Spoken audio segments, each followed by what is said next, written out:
Hello, everybody. David Shuster here. Federal authorities have now deported out of Minneapolis Greg Bovino, the leader of the violent Customs and Border Patrol gang, led the siege and invasion of Minneapolis, terrorizing residents and failing to convince Americans they had not seen what they saw on video in the ICE shooting death of ICU nurse Alex Peretti. And that leadership shakeup on the ground with Border Patrol Commander Greg Bovino now replaced by Border Czar Tom Homan, coming after bipartisan backlash to the response from Trump administration officials immediately following the shooting, including Bovino and DHS Secretary Kristi Noem on Saturday. This looks like a situation where an individual wanted to do maximum damage and massacre law enforcement. This individual went and impeded their law enforcement operations, attacked those officers. Multiple videos from the shooting contradicting those accounts. In other words, Bovino and Noem lied.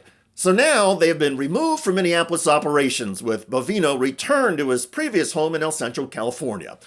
Bovino, who attacked peaceful protesters with tear gas and lied under oath, has also been deported from parts of the internet. Federal officials froze his social media accounts, where he was known for launching written attacks against journalists. However, amidst the change in leadership, Minneapolis remains occupied by at least 1,000 foot soldiers in Bovino's Border Patrol gang, which is part of Customs and Border Patrol, or CBP. And there are also 2,000 members of the deadly Immigration and Customs Enforcement Organization known as ICE. The ICE agents' lack of training and disregard for constitutional rights doesn't seem to have changed. Also, there are still members of Trump's cabinet, like Transportation Secretary Sean Duffy, who think that the violence and killing of innocent people is the fault of Joe Biden. Thankfully, most news hosts who are not on Fox News are calling out the nonsense. Do you think that there's any responsibility among the ICE officers, though, to be able to deal with these things in a way that does not end in tragic death? I mean, I do think that, you blamed Tim Walz, you blamed Biden, you blamed lots of people that have not shot people. You go back and look at what's happened in Minnesota over the years, even in the past 2 years. Hold on a second. No, you're talking about shooting people. I mean, you had a woman who was using her car to ram ICE vehicles as they were in a legitimate operation. Again, but we have an officer who had his finger bit off. You have officers who are trying to do their job and they're getting rammed and pinned in by other vehicles. This gets to be very, very dangerous. But this goes you have to the another training individual story. again. Mr. Secretary, because you look at some of those videos and they've become a Rorschach test.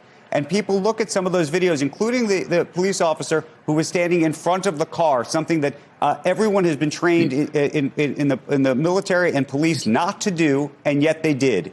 And the question is, should there be accountability? Should there be proper investigations? Should there be investigations that Americans can believe in? And part of what's happening here is that you have the federal government coming out We should investigate repeatedly. everything. Go ahead. Go ahead, sir. The president said we should investigate these, and I agree with him. Of course, Donald Trump said there should be an investigation after ICE and CBP agents had already swept up forensic evidence, blocked local police from the scene, and refused to comply with a court order requiring a full investigation.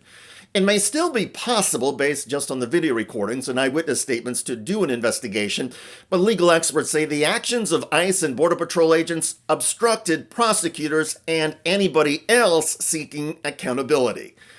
In Washington, D.C., lawmakers in both parties say the approach of ICE in Minneapolis to shoot first and ask questions later is outrageous.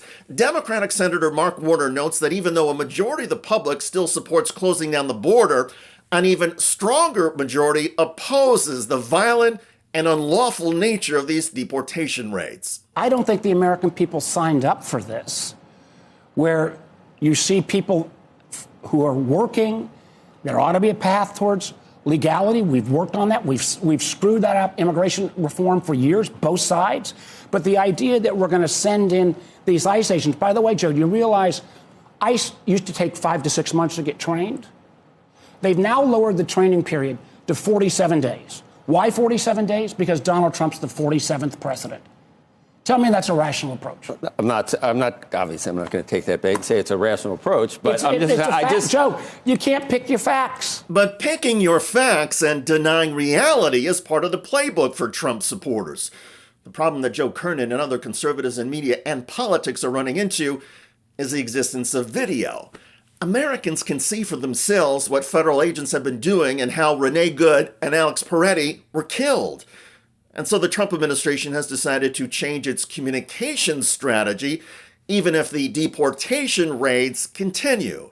Even top conservative analysts say this is about public relations, not a change in policy. The extravagant statements by these DHS officials, ICE officials, and the DHS secretary over the weekend didn't play well. And such polling as there is, Brett, suggests that people think ICE and DHS have gone too far, and they're not winning the PR war in Minnesota. The Trump administration is not winning the public relations war.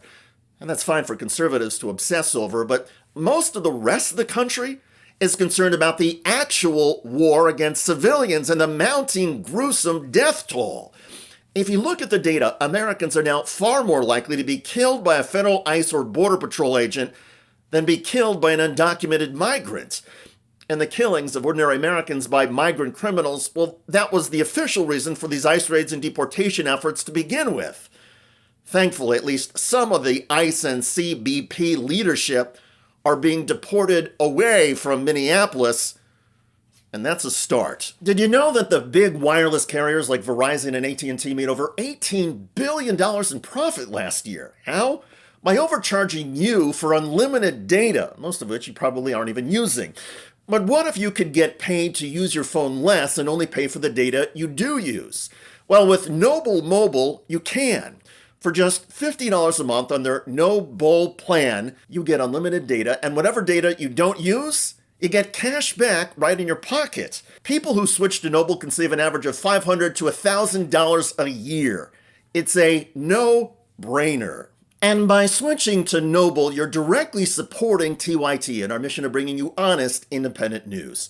So give Noble a try and make the switch today. Scan the QR code on the screen now or visit go.tyt.com/plan. That's go.tyt.com/plan. By the way, a Trump-loving Fox News anchor recently got corrected and shamed on his own show over the Minneapolis shooting. The question I've asked a number of times today, Ted, is who goes to a protest and brings a gun? I mean, was he not asking for some kind of trouble in that situation?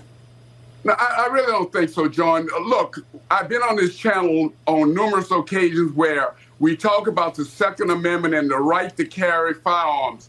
And I've known people to go to demonstrations before in the past and to have firearms with them. He didn't do anything with that firearm. That man is dead. And there's a question mark as to whether he should have been killed under these circumstances. Check out that video at the link below. I'm David Shuster.